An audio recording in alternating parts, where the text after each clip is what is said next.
Jeg kan godt sige, at jeg har det elendigt med det. Jeg har det elendigt med det, og det bliver sækmømme lagt langt væk nu. Netto havde vi så aktier for 9 millioner. Vi er godt klar over, at aktier kan gå ned og knække halsen på en. Men rådgivningen... Altså, vi gik jo nok i en eller anden følelse af, at her var vi blevet svigtet i den rådgivning, vi havde fået, og at vi stod til at miste det hele. Hvilket vi så også viste sig, at vi gør. Tabte alt på gulvet. Ganske simpelthen.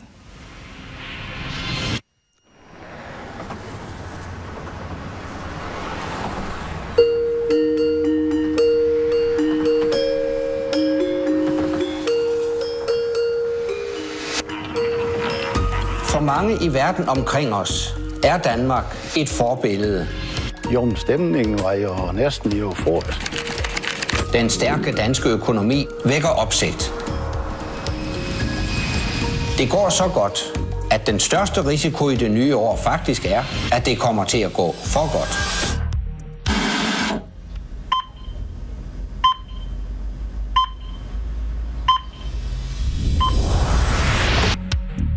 En så udtalt grådighed i branchen, som man altså ikke kan tale sig fra. Men alle blev jo tabere. I 2008 brister den danske boligboble. Huspriserne styrtdykker, familier mister formuer, og banker krakker. Ja, hvad tænker man? Altså, man er lort, ikke? I det sidste program ser vi på Danske Bank. I 2008 er situationen langt værre for Danmarks største bank, end offentligheden hidtil har kendt til. They've done a disastrous job. Problemerne er så store, at Danske Bank er i fare for at gå ned, fortæller kilder tæt på forløbet. Og det truer hele det danske samfund. Jamen altså, vi får at vide, at Danske Bank er i vanskeligheder. Der er behov for en meget hurtig handling. Ingen ansvarlige politikere i Danmark, ligegyldigt partifarven, kunne have sagt nej til at redde den danske bank. Politikerne må træde til med hjælp for milliarder af kroner. Det er det største tyveri i Danmarks historie, som der nogensinde er foregået.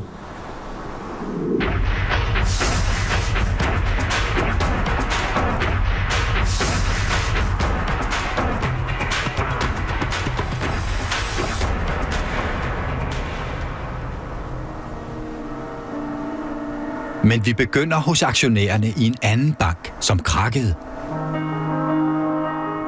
Connie og Ebbe Lovs vidste ikke, hvor slemt det stod til i deres bank. Ja, sådan er, når vi har fødselsdag, så får vi en Fanny Branca. I dag sidder de med regningen, sirligt ordnet i ringbind. Parret havde sparet mange penge op til deres pension. Med den levestandard, vi havde, så kunne vi blive meget gamle uden at have væsentlige problemer. De har tjent deres penge på dæk. Igennem et helt liv har Connie og Ebbe Lovs handlet med dæk i deres eget autofirma. Hvad vi omgav os med, det havde vi jo betalt undervejs. Så der var egentlig bare at have det rart for resten af livet. Vi skyldte jo ikke nogen noget. Og jeg har lige selv i dag taget de 2 første røde hindbær. Da ægteparret sælger forretningen, får de Roskilde Bank til at tage vare på deres livs formue. Og der bliver i reglen 25 kilo på sådan en portion som dem der. Hvad de ikke ved er, at Roskilde Bank har store problemer. Problemer, som ender med at koste banken livet.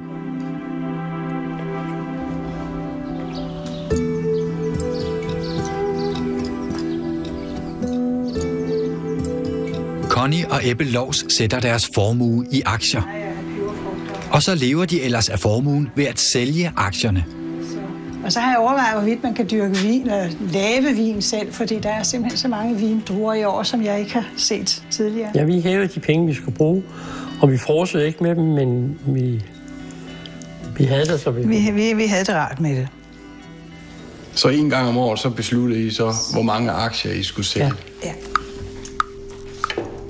Og sådan har ægteparret tænkt, at det skal fortsætte. Men i 2005 kommer Roskilde Bank med et forslag. Connie og Ebbe Lovs kan få et lån, så de kan købe Roskilde Bank-aktier i stedet for at sælge aktier. Jeg havde fuld tillid til banken. Jeg solgte dæk, de solgte penge. Sådan var det. Så når de siger til mig, at du skal ikke sælge aktier, du kan låne i stedet for, så gjorde jeg det. Ægteparret låner 1 million kroner og køber Roskilde Bank-aktier for pengene. Historien gentager sig året efter. Nu er det ikke 1 million, men 2 millioner, som ægteparret kan låne til aktier i banken. Vi ville gerne have lånt os nogle flere, men vi stoppede ved 2. Vil de gerne have lånt jer endnu flere? Ja, vi kunne få lige så mange, vi ville have. Nej. Banken har nu lånt parret 3 millioner kroner til aktiekøb. Men formuen er stadig intakt for Connie og Ebbe Lovs. Ja, i 2006 havde vi aktier for 12 millioner. Men da de 3 millioner var lånt, så netto havde vi så aktier for 9 millioner. De ved ikke, at Roskilde Bank på dette tidspunkt er i alvorlige økonomiske vanskeligheder. Jamen altså, jeg retter mig jo sådan set efter, det har jeg jo gjort hele livet. Jeg retter mig efter, hvad han siger som sådan. Overalt i Danmark er der historier som Connie og Ebbe Lovs.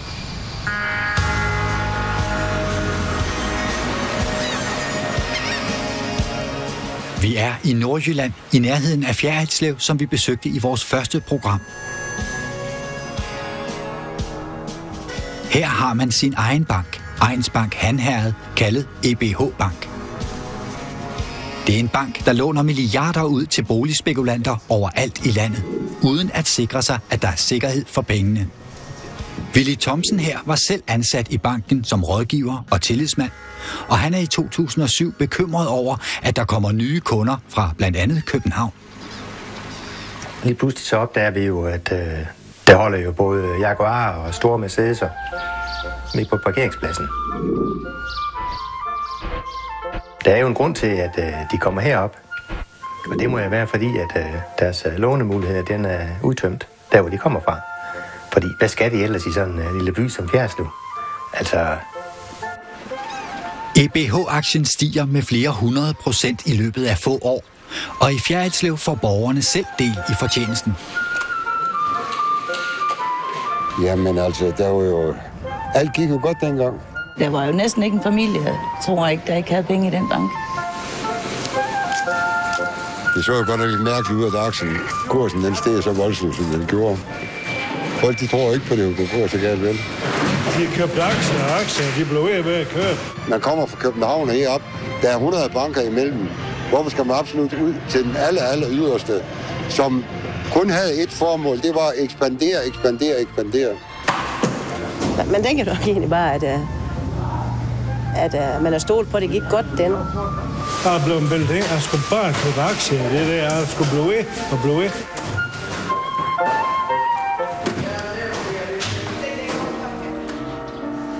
Lige over for banken bor Karl Åge Jespersen.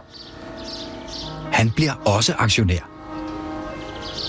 Hele tiden, så har vi da tillid, som lå udtalt af ledelsen og direktøren. Men det må vi så erklære, der var vi for naive. Det skulle have været lidt klogere. Også bankdirektørerne tjener godt på de stigende aktiekurser. Både i Roskilde Bank og i EBH Bank får direktørerne oven i lønnen aktier for meget store beløb. På sit højeste har direktør Niels Valentin Hansen i Roskilde Bank aktier, som er 131 millioner kroner værd. Jeg tror ikke, jeg havde fået dem, hvis jeg ikke var de penge værd som sådan. Det der er vel egentlig det sværeste i det her, det er vel egentlig at leve op til i fremtiden og stadig være de penge værd. Og direktør Finn Strier Poulsen i EBH Bank har ifølge vores oplysninger aktier for ca. 40 millioner kroner. Udover at være tidligere minister, er Ole Stavad også aktionær i EBH-banken. Det gik rigtig stærkt, og derfor bredte der sig jo en eufori, eller man kan næsten måske kalde det for en benovethed over, at nogen kunne få sådan en lille bank til at udvikle sig så fuldstændig fantastisk. Altså, vi manglede ham der i kejserens nye klæder, den lille dreng, der siger, at han har jo ingen tøj på, vel? De havde ingen tøj på. Men kejserens nye klæders lille dreng, han var der ikke.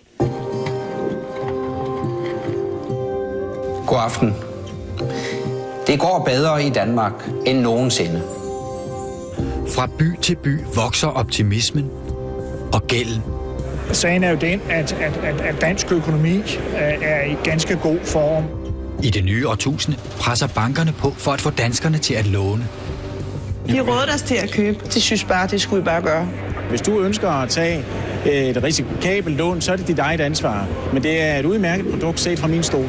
Man kan uden videre låne til aktier, til huse, til lejligheder, til landbrug, til forbrug, til byggeri. Og tilsyneladende siger ingen ansvarlige, det her kan gå galt. Godt nytår. Udlånene vokser. Det samme gør bankerne. 2005 kan betegnes som koncernens største ekspansionsår. Og pludselig bliver Danmark for lille for landets største bank. Nu går Danske Bank på jagt efter nye markeder.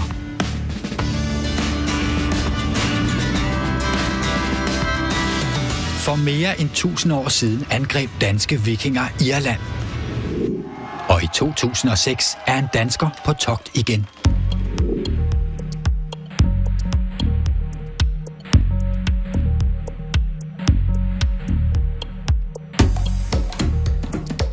Peter Straarup, dengang topchef i Danske Bank-koncernen, tager på en rejse til Dublin. Er det en slags vikingetop? Det er et forsøg på at erobre en større del af det irske bankmarked. Det er et forsøg på at give de lokale irske banker meget hård konkurrence.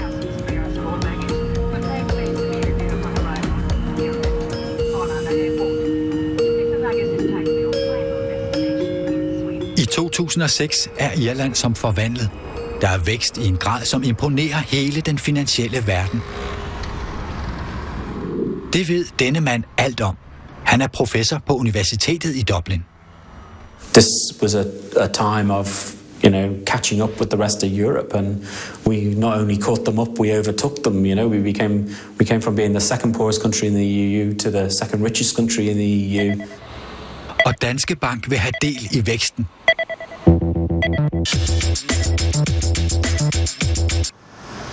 Danske Bank har året før købt National Irish Bank og skifter skiltene ud med deres egen typografi. Det er en meget væsentlig test af, om den måde, vi skal bank her i Danmark, den kan bruges i udlandet. Vi kan lære dem noget. Vi håber selvfølgelig, at de accepterer det. Peter Straarup lægger ikke skjul på, at det irske køb er vigtigt for banken og for ham personligt. Ja, det vil være en betydelig del af det, som jeg har så efterladt mig i banken, hvis det lykkes at gøre banken international. Gør det for din egen skyld. Banken tilbyder usædvanligt billige lån med lavere renter end alle andre banker i Irland, og det vækker opsigt på øen. Blandt andet hos de selvstændige bankkonsulenter. Det er folk, der uden for bankerne hjælper kunder med deres bankforretninger. En af dem er Karl Dieter. And the only way that they would really get out there or make a big impression was to offer something that was below everybody else. So you had some banks that were offering European Central Bank plus 1%, and National Irish Bank came in and they went even lower again. And they started to lend heavily at the worst time possible. Hi, I'm fine. My name is Peter Straarup. Hi, nice to meet you. I de kommende år mere end tredobler banken sine udlån, altså en eksplosiv vækst, og næsten det hele lånes ud til det irske ejendomsmarked. Byggeriet boomer i Irland, men ingen overvejer, om irerne har brug for de mange nye kvadratmeter. They were working on the principle of, well, if I built 10 houses this year and I sold them, well, next year I'm going to build 20 houses and hope I sell those. And if I sell those 20, I'm going to take the profit and I'm going to build 50 houses the year after, without checking to see whether there was demand for the 50 houses. They were building a bubble. Yeah, absolutely. Gør det for spændingen.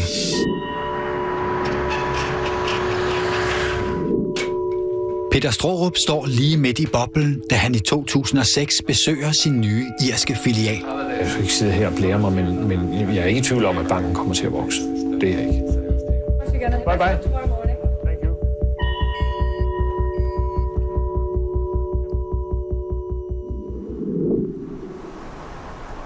Men i 2008 går Irland i stå. Fuldstændig i stå. Irerne kalder det for spøgelsesområder. Færdigbyggede huse uden beboere. Området her er et eksempel.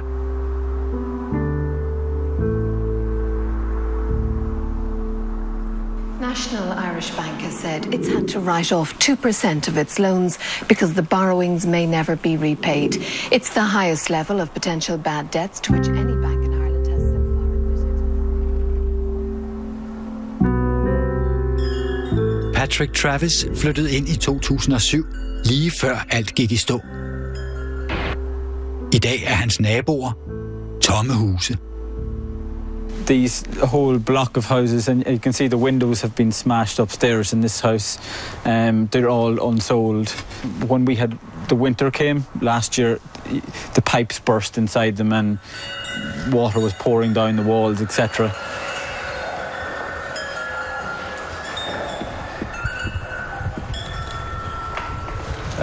I'm here maybe 3.5 years. It's been 3.5 years this way now, you know.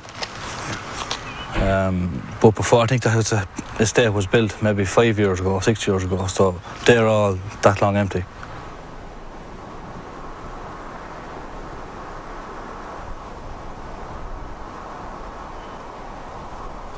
As you can see, some of these houses have been broken into already. Windows been broken and...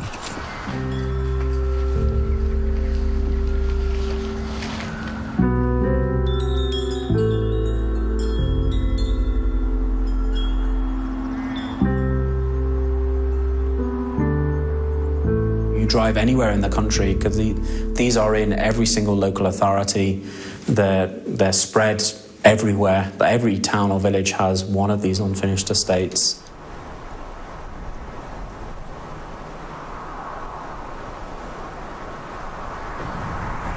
People built housing estates where there really wasn't a need for them, and they're probably going to have to be demolished now at this stage and turned back into agricultural land because they will never be sold.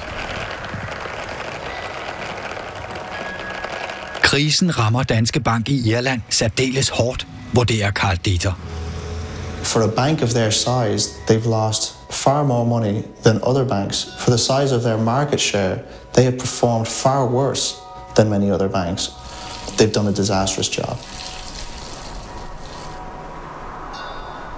Danske Bank kan se ind i et kæmpe milliardtab i Irland. Dette tab bliver afgørende for både banken og for de danske skatteydere.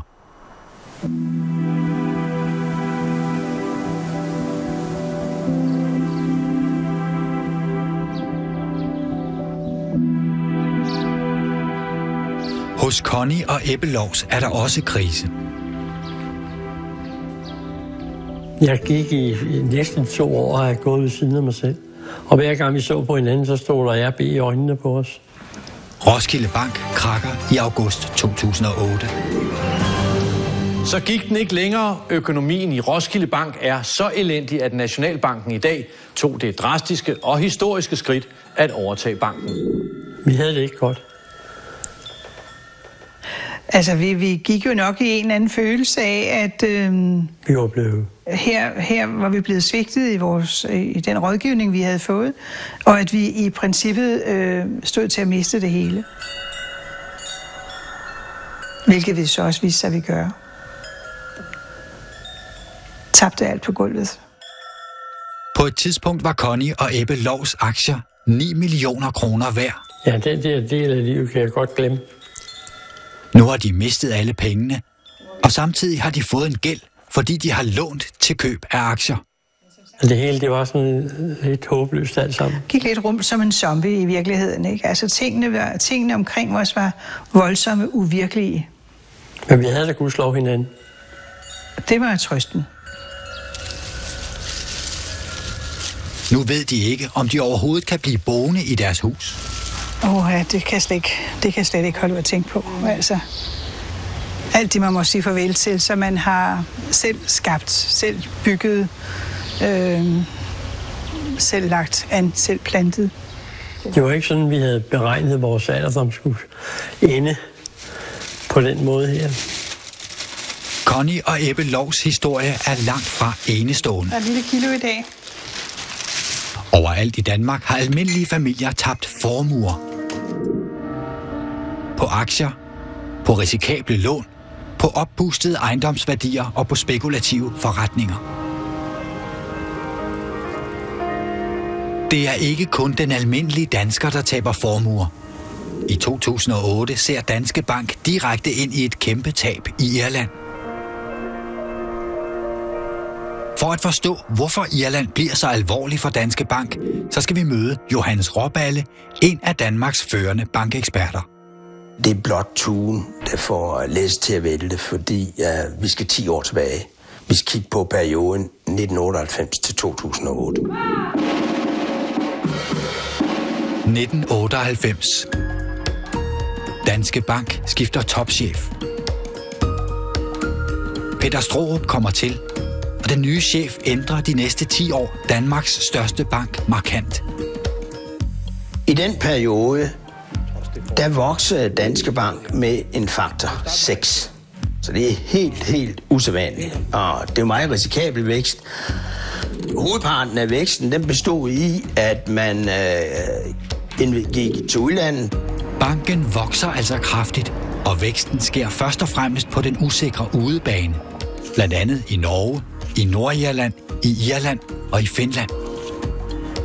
Når man laver så store investeringer, altså 6-dobler sin aktivitet og på helt nye markeder, jamen så må man jo da forvente, at bankens egenkapital mindst vil vokse med en faktor 6.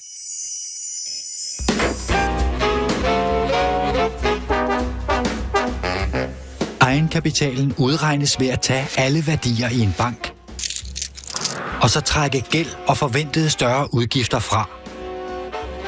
Tilbage står, hvad banken egentlig er værd, hvad den har på kistebunden til at klare eventuelle tab. Det kalder man egenkapitalen.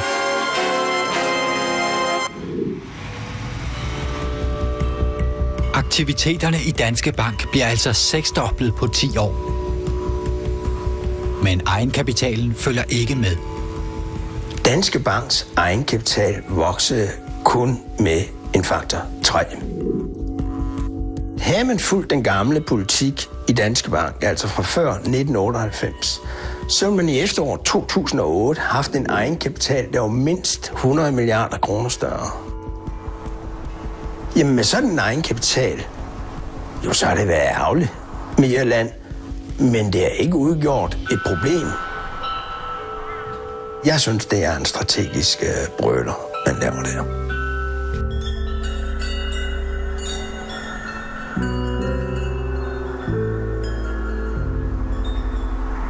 En anden målestok for den risiko, Danske Bank løber, er den såkaldte gearing af banken.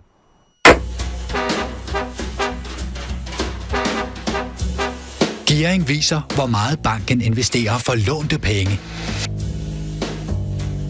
Hvis banken kun har 1 krone i kassen, men låner 5 kroner ud, så er gearingen 5. Jo større gearing, desto større risiko løber banken. Den har nemlig ikke pengene selv, men låner hovedparten af dem på det internationale lånemarked.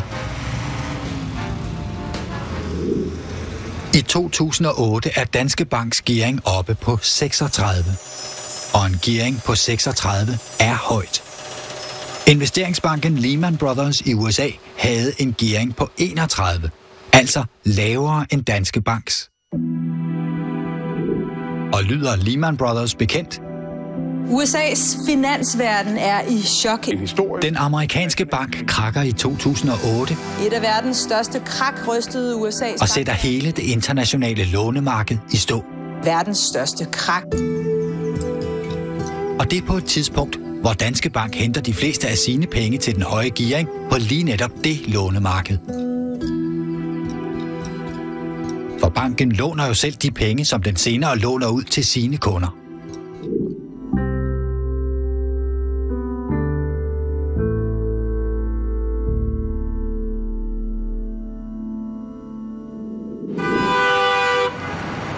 Danske Bank tager nu i september 2008 et usædvanligt skridt.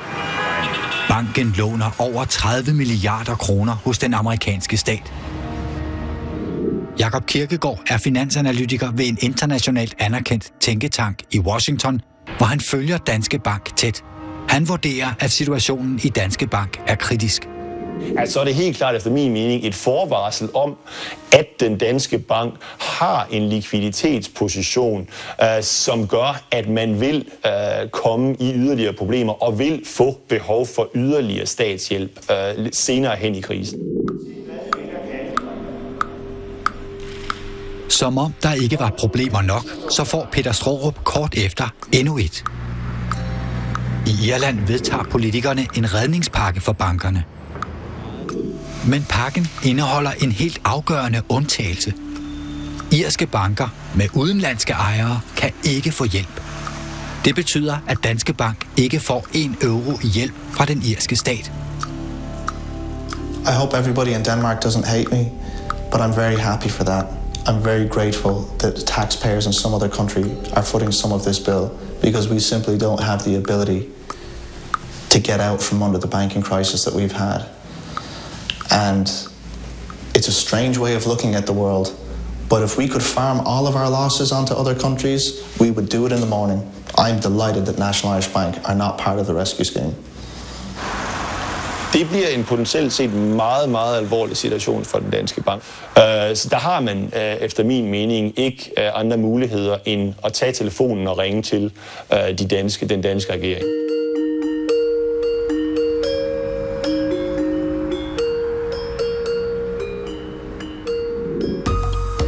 Oktober 2008. Politikerne holder fortrolige møder om finanskrisen. De fleste af landets banker har problemer, men det er særligt Danske Bank, der bliver drøftet. Det afslører Henrik Sass Larsen, dengang politisk ordfører for Socialdemokraterne. For første gang fortæller en central politiker offentligt, hvad han får at vide i forbindelse med de fortrolige forhandlinger. Vi får at vide, at Danske Bank er i vanskeligheder. Det kan vi jo godt regne ud, at hvis den er i vanskeligheder og beder om penge, jamen så skal vi til at skynde os lidt, fordi hvis den først bryder ned, ja, så bryder faktisk hele den finansielle sektor i Danmark ned. Henrik Sass Larsen sidder med i den socialdemokratiske følgegruppe, som bliver orienteret om forhandlingerne. Danske Banks krise er ifølge Sass Larsen afgørende for forhandlingerne. Den er blevet for stor til, at den kan falde.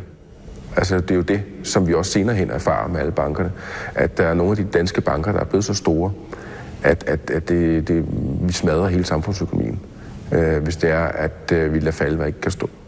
Ingen ansvarlige politikere i Danmark, ligegyldigt partifarven, kunne have sagt nej til at redde den danske bank.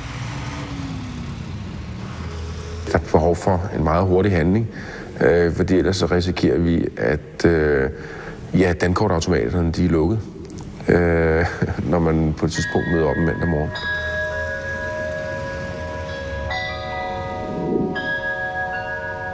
Forhandlingerne med finanssektoren bliver ledet af den nyudnævnte erhvervs- og økonomiminister Lene Espersen. Men du husker ikke, om der blev oplyst det med, at der simpelthen ikke ville være penge i dankortautomaten? Altså jeg vil sige, at jeg husker ikke den formulering. Og da jeg jo ikke vil redegøre for, hvad der er blevet sagt rundt omkring bordet, vil jeg bare sige, at det der i hvert fald var det helt afgørende, det var, at vi sørgede for, at der var tilstrækkeligt med likviditet i systemet. Kilder fortæller til DR, at Danske Banks direktør Peter Straarup er særdeles tæt på bankpakkeforhandlingerne. Manden, der på 10 år lod Danske Bank vokse dramatisk, er ifølge vore oplysninger med i forhandlingerne. Jamen som sagt, så vil jeg ikke sige noget om det konkrete forhandlingsforløb. Du er velkommen til at spørge alle dem, I ønsker at spørge om, hvad de ønsker at fortælle om forløbet, men jeg ønsker ikke at sidde og redegøre for, hvad andre har gjort, sagt eller deltaget i på andres vejen. Nej, og det spørger vi heller ikke om, men vi spørger bare, hvem der var med. Ja, men det har jeg ikke lyst til at komme ind i en længere diskussion om eller redegøre for.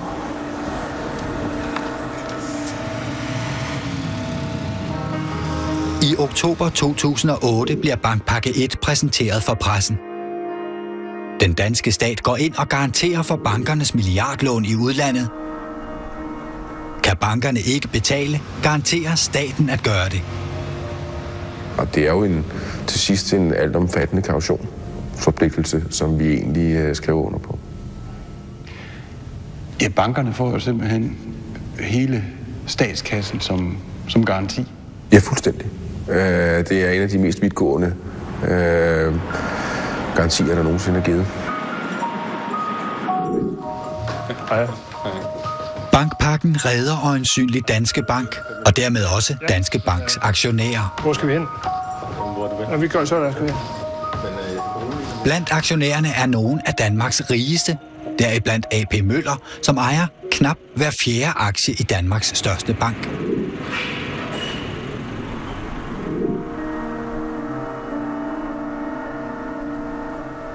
For Roskilde Bank kommer bankpakken for sent.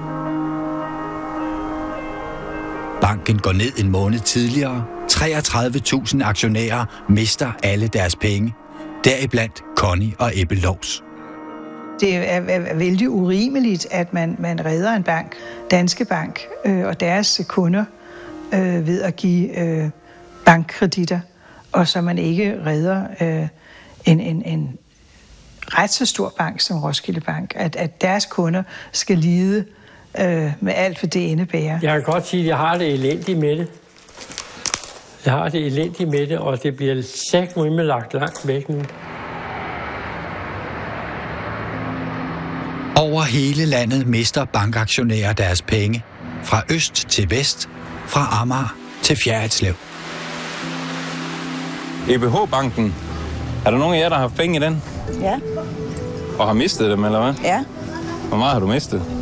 Ja, det vil jeg ikke fortælle. Men du har mistet noget? Ja. Som pensionsopsparing, eller aktier, eller hvordan? Ja, pensionsopsparing. Der er nogen, de er blevet rådet til at sætte børneopsparing i aktier, for eksempel. Og det de er mistet. 70% af byens befolkning har nok tabt. 70%? Ja, mere eller mindre. Vi sad jo på en stor del af kunderne hernede, og alle havde jo faktisk aktier. Ja, jeg mister mine aktier. Jeg tror, det var for en 60-70.000. Så at sætte kapitalen af for frie hænder, så det er lige så galt som noget kommunismen, den gør. Det så jo den lille mand, der har sat sin lid til bankrådgiveren og investerer i eksempelvis i aktier i EBH Bank eller garanter i en sparekasse, der er gået ned. Og det er jo penge, de skulle bruge til at forsøge deres alderdom med. Det er de store, der går om og sager. Der man har hørt der, de købte aktier, de blev ved at købe. Så lige pludselig, så de sparepenge, de har haft, de er bare væk. Det er ikke pris her. Betyder det for dig? Hvor meget har du taget? Ja,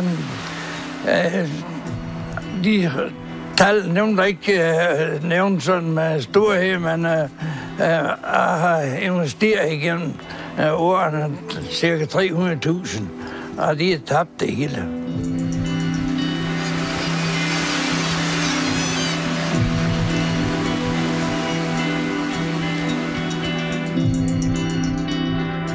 I Fjerritslev sidder Ole Stavad og undrer sig over, at ingen opdagede, hvordan den lille bank i byen ukritisk udstedte milliardlån til risikable ejendomsprojekter overalt i landet. De få kritiske røster, der var, som også i nogle enkelte omgange viste sig på generalforsamlingen, de blev jo sådan nærmest anset for at være landsbytosserne, der lige skulle, og de skulle altid kritisere, ikke? Sådan lidt et skuldertræk. Selvom, vi kan sige det, så viste sig efterfølgende, at det var dem, det var landsbytosserne, der havde ret. Mød en af landsbytosserne.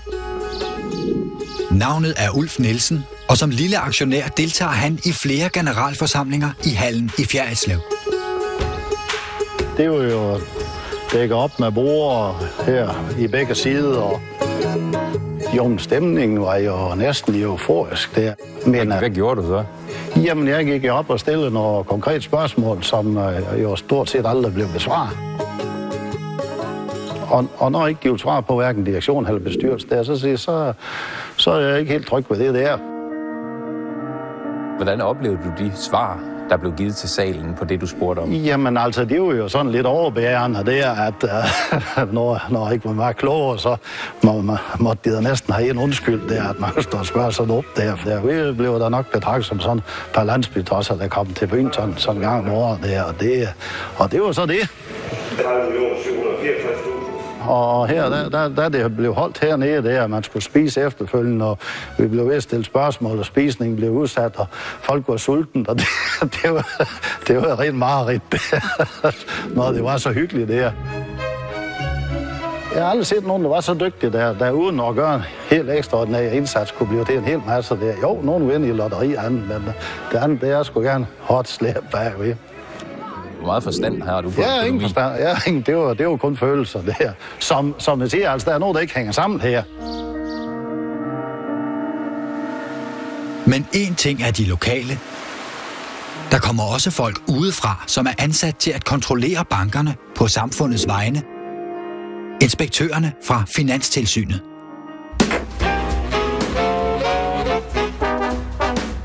Finanstilsynet er bankernes vagthund. Tilsynet skal holde øje med, at bankerne overholder lovgivningen, og at bankerne har kapital nok til at klare de risikable projekter, de går ind i. Finanstilsynet kan give bankerne advarsler, påbud eller melde dem til politiet. Tilsynet kan også beslutte at fjerne både bestyrelsen og direktionen. Jamen, også når vi ser på Finanstilsynet, kan man jo stille spørgsmålstegn ved, om de har gjort det, de skulle. De har da heller ikke været gode nok, fordi de har jo også langt hen ad vejen troet på, at træerne de vokser ind i himlen. Finanstilsynet.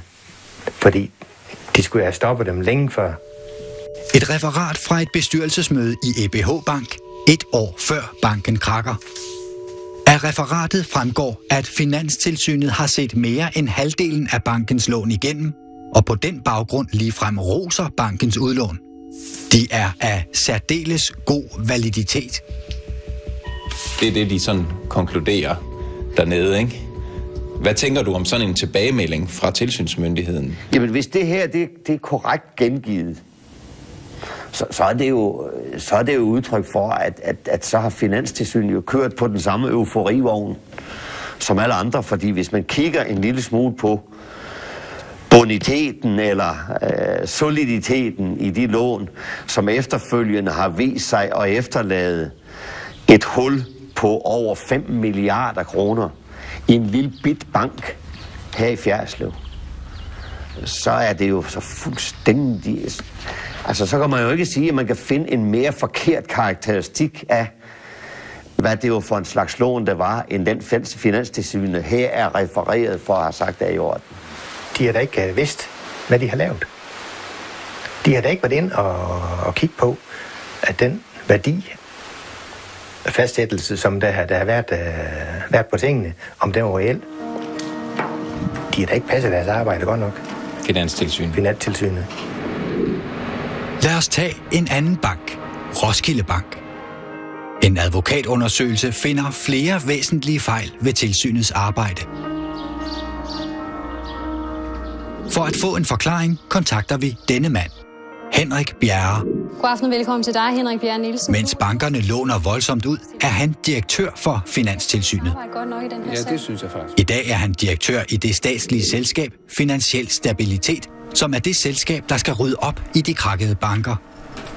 Henrik Bjerre erkender, at Finanstilsynet har svigtet, men ikke i en grad, så han kan gøres personligt ansvarlig. Jeg tror ikke, at hvis man kigger på den undersøgelse, der er blevet gennemført af Finanstilsynets agering i Roskilde Bank, at der har været grundlag for at konkludere, at jeg har begået noget, som har berettiget til, at man kan føre for eksempel en tjenestemandssag mod mig. Advokatundersøgelsen slår fast, at Finanstilsynet begår flere væsentlige fejl og forsømmelser. Tilsynet gav påbud, som de ikke fulgte op på. Tilsynet reagerede ikke over for bankens voldsomme udlån. Hvis det var sådan, at det var mig, der havde bevilget de pågældende udlån, det har jeg jo ikke. Nej, men du kunne måske have set det. Eller jeg tror ikke, at Finanstilsyn burde have sat stopper for det. Jamen, jeg tror ikke, der har nogen, der har påvist, at de fejl, som Finanstilsynet begik i forbindelse med Roskilde Bank-sagen, at det var det, der var årsagen til bankens sammenbrud. Rapporten i forbindelse med Roskilde Bank påpeger flere forskellige ting, som måske kunne have gjort, at man havde grebet mere direkte ind over for banken, så vi ikke har fået det store tab. Ved du hvad? Der må jeg jo sige, at sådan erindrer jeg ikke rapporten. Du har ikke bedt mig om at være forberedt til at kommentere på det her, før du kom. Og derfor synes jeg sådan set ikke, det er rimeligt, at du sidder og stiller mig den slags spørgsmål på den måde. Så vil jeg godt vende tilbage til det igen. Nej, det tror jeg sådan set ikke. Nu tror jeg, vi slutter. Her må vi afbryde interviewet. Henrik Bjerre vil have mulighed for at genlæse den kritiske rapport. Fra 2008 og frem krakker 12 danske banker. Finanstilsynet har været på besøg i dem alle. Men ingen steder opdager inspektørerne, hvor slemt det i virkeligheden står til. Vi er blevet svigtet hele vejen rundt. Der er ingen af dem, der har været deres opgave voksen nok. Det er jo alle kontrolinstanserne. Det er hele vejen rundt. Og det er også vist sig efterfølgende, at der er mange flere pengeinstitutter, som har drejet nøglen rundt. Og det må jo være, fordi at tilsynet heller ikke har været gode nok. Som direktør i Finansiel Stabilitet skal Henrik Bjerre nu se kritisk på de lån og forretningsmetoder, som Finanstilsynet under hans ledelse ikke greb ind overfor. Da Henrik Bjerre har genlæst dele af den kritiske rapport, indvilliger han i at genoptage interviewet. Kan du sidde og rydde op efter noget, som Finanstilsynet i din tid som direktør i Finanstilsynet burde have opdaget? Jeg tror, man kan sige det sådan, at der er kritik af Finanstilsynet, og der synes jeg, det hører med, at ministeren, som jo er Finansiel Stabilitets ejer, har konkluderet, at de fejl og forsømmelser, der var fra Finanstilsynets side, ikke var dem, der var årsag til Roskilde Banks kollaps. Det var fortsat ledelsens ansvar. Så jeg synes sådan set, at sagen er parkeret på den måde. Så du kan godt sidde og rydde op efter de uheldige udlån, der fandt sted, mens du var direktør i Finanstilsynet? Ja, det er min vurdering, og som sagt mener jeg også, at jeg kan sige, at det er jo mere vigtigt bestyrelsens vurdering.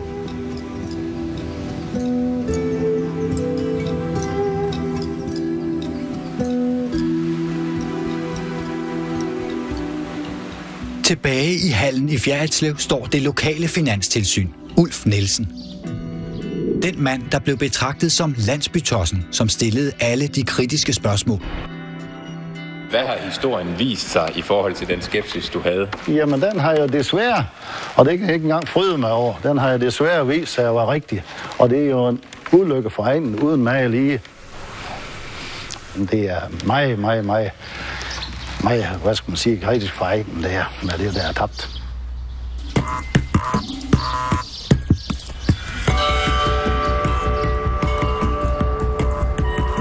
Tilbage på Christiansborg. 3 måneder efter den første bankpakke er den gal igen. Garantierne er ikke nok. Nu skal bankerne bruge kontanter.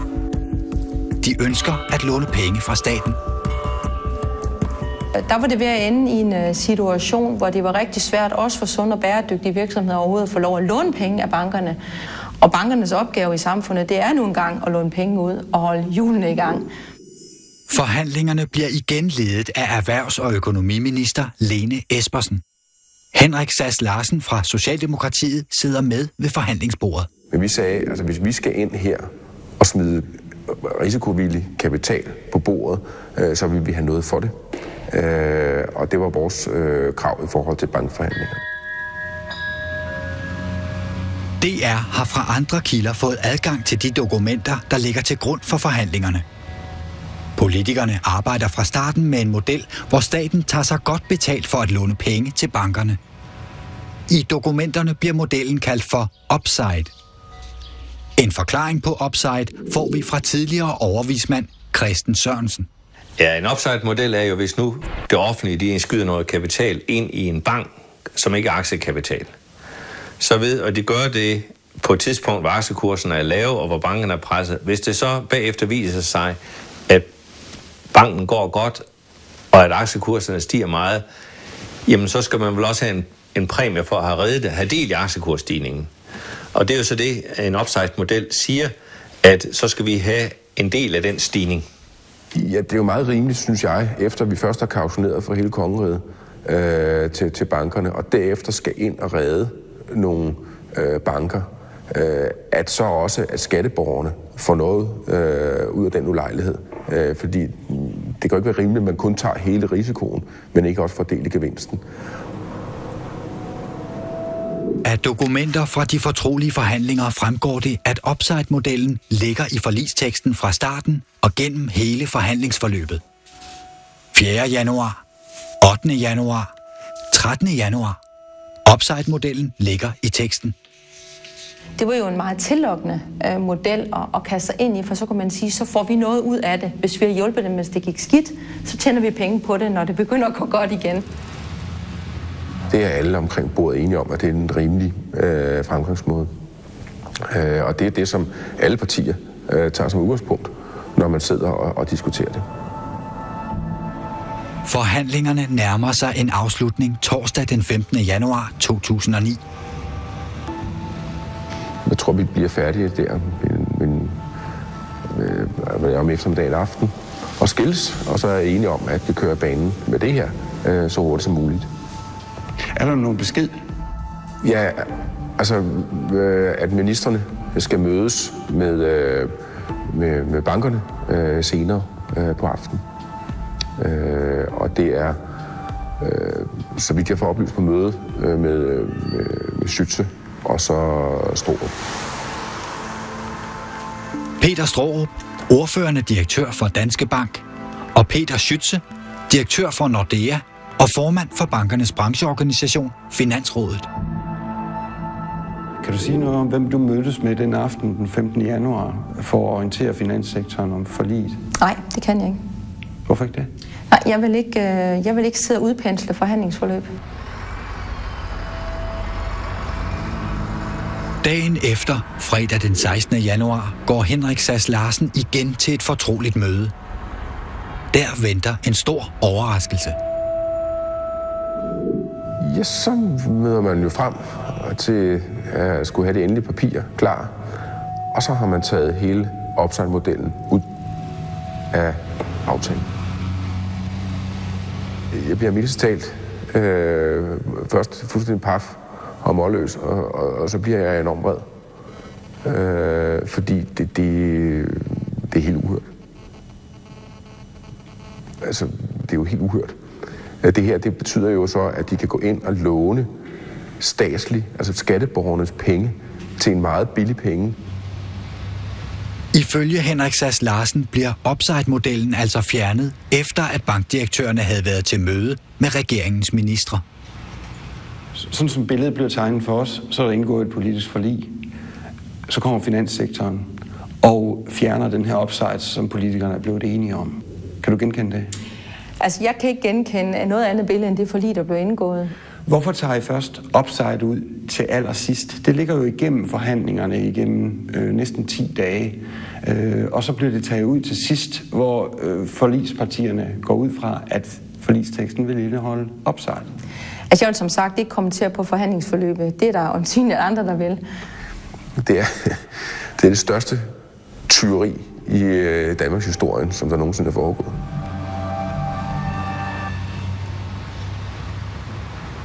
Lene Espersen vil gerne forklare, hvorfor upside-modellen bliver droppet. Dengang var der omkring 130 banker og sparekasser i Danmark, og der var der altså kun 40 af dem, der var børsnoteret. Så resten ville man ikke kunne lave nogen upside på. Det vil sige, at man ville lave en model, hvor man stillede bankerne forskelligt, og altså diskriminerede nogle banker og krævede flere penge af dem end andre.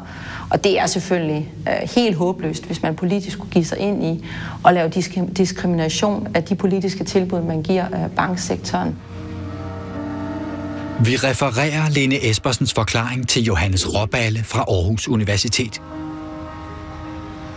Man skal bare sørge for, at man giver de forskellige typer tilbud, der er lige gode økonomisk. Men de behøver ikke være de samme. Fordi man kan ikke give det samme. Man kan ikke give det samme tilbud til et aktieselskab, som man kan til en anden kasse. Så det, at man lader angiveligt upside-modellen gå ud, fordi man mener, at den diskriminerer bankerne, det argument køber du ikke? Nej. Det gør jeg ikke. Samme vurdering får vi fra flere kilder inden for finanssektoren. Hvis der var vilje til at gennemføre upside-modellen, så kunne det gennemføres. Hvad siger du til det? Det har jeg i hvert fald ikke hørt noget om. Jeg vil sige, at vi har nogle meget dygtige rådgivere på, så det er i hvert fald nyt for mig, at man vil kunne lave nemt en model, der stillede alle ens.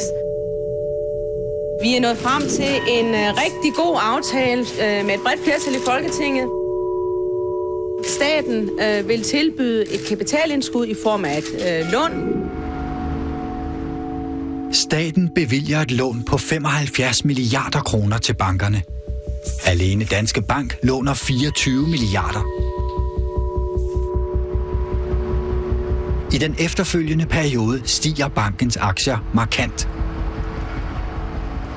Vi beder Christen Sørensen vurdere, hvor meget staten i teorien kunne tjene på en upside i eksempelvis Danske Bank.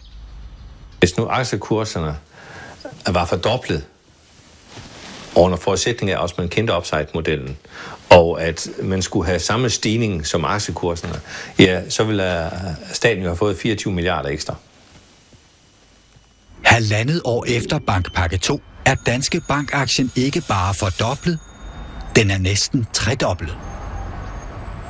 Den armlæggende kommer i sådan situationer,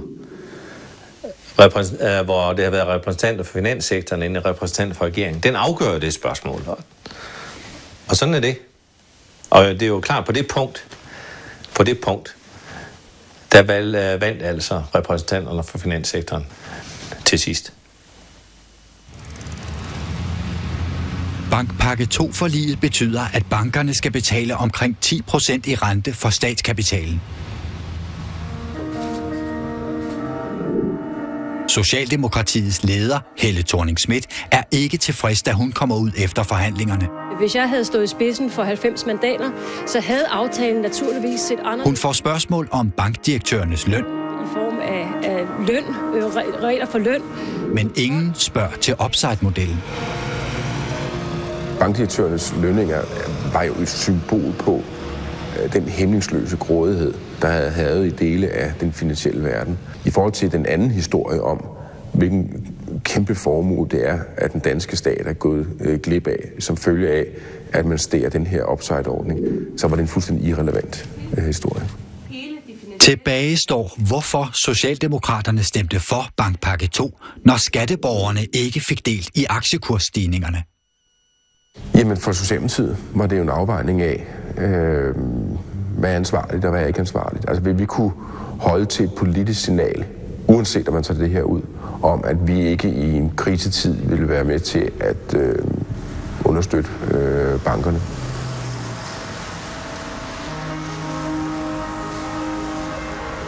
Vi kontakter den nu pensionerede Peter Straarup for at få hans kommentar til oplysningerne i dette program. Herfra pensionistbopælen og begynde at give interview omkring finanskrisen uden for bankens regi, det mener jeg ikke, jeg skal. Jeg synes, du skal tage fat i Danske Banks presseafdeling, Kenny Lette. Vi ringer derfor til Danske Bank. Det er bare sådan lidt vanskeligt at stille op, når man ikke har de personer, som var ansvarlige på det tidspunkt, til stedet længere i banken. Nogle af de spørgsmål, du vil stille, går på Bankpakke 2-forhandlinger og sådan noget ting, og det er jo primært sådan noget, der er kørt igennem Finansrådet. Vi ringer nu til bankernes organisation, Finansrådet, for at høre direktørens kommentar til bankpakkeforhandlingerne. Han vil simpelthen ikke tale om det, han har kendskab til fra forhandlingerne. I lighed med Peter Straarup har det heller ikke været muligt at få direktør Finn Strier Poulsen fra EBH Bank og Niels Valentin Hansen fra Roskilde Bank til at forholde sig til oplysningerne i dette program. I det hele taget har ingen bankdirektør ønsket at medvirke i denne serie.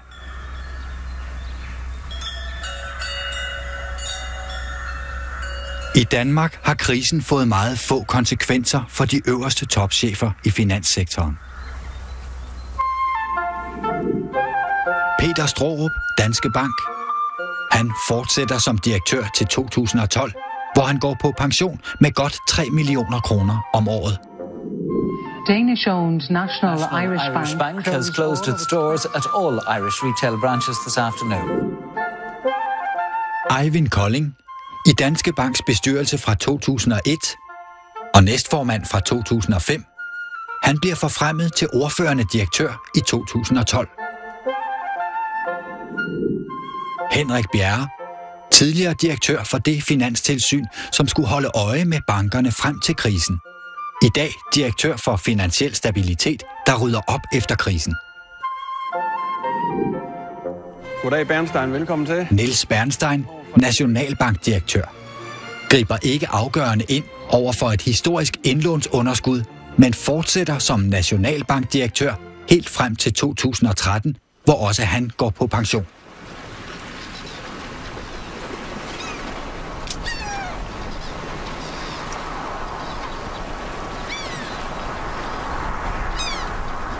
Problemet er jo ikke grådigheden, som mange bare påstår.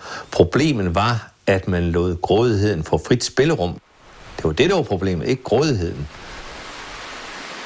Der er jo aldrig nogen af dem, der bliver draget til ansvar. Vi har jo ikke set en eneste dom over de der fyre, der har bragt en hel egen i uføren. Og det synes jeg, det sårer sgu min retsbevidsthed. Jeg mener også sådan samfundsmæssigt, at det eneste kloge, man kan bruge det til, det er at finde ud af, hvordan noget kunne gå så galt, så at man gør alt muligt for at undgå, at det nogensinde gentager sig.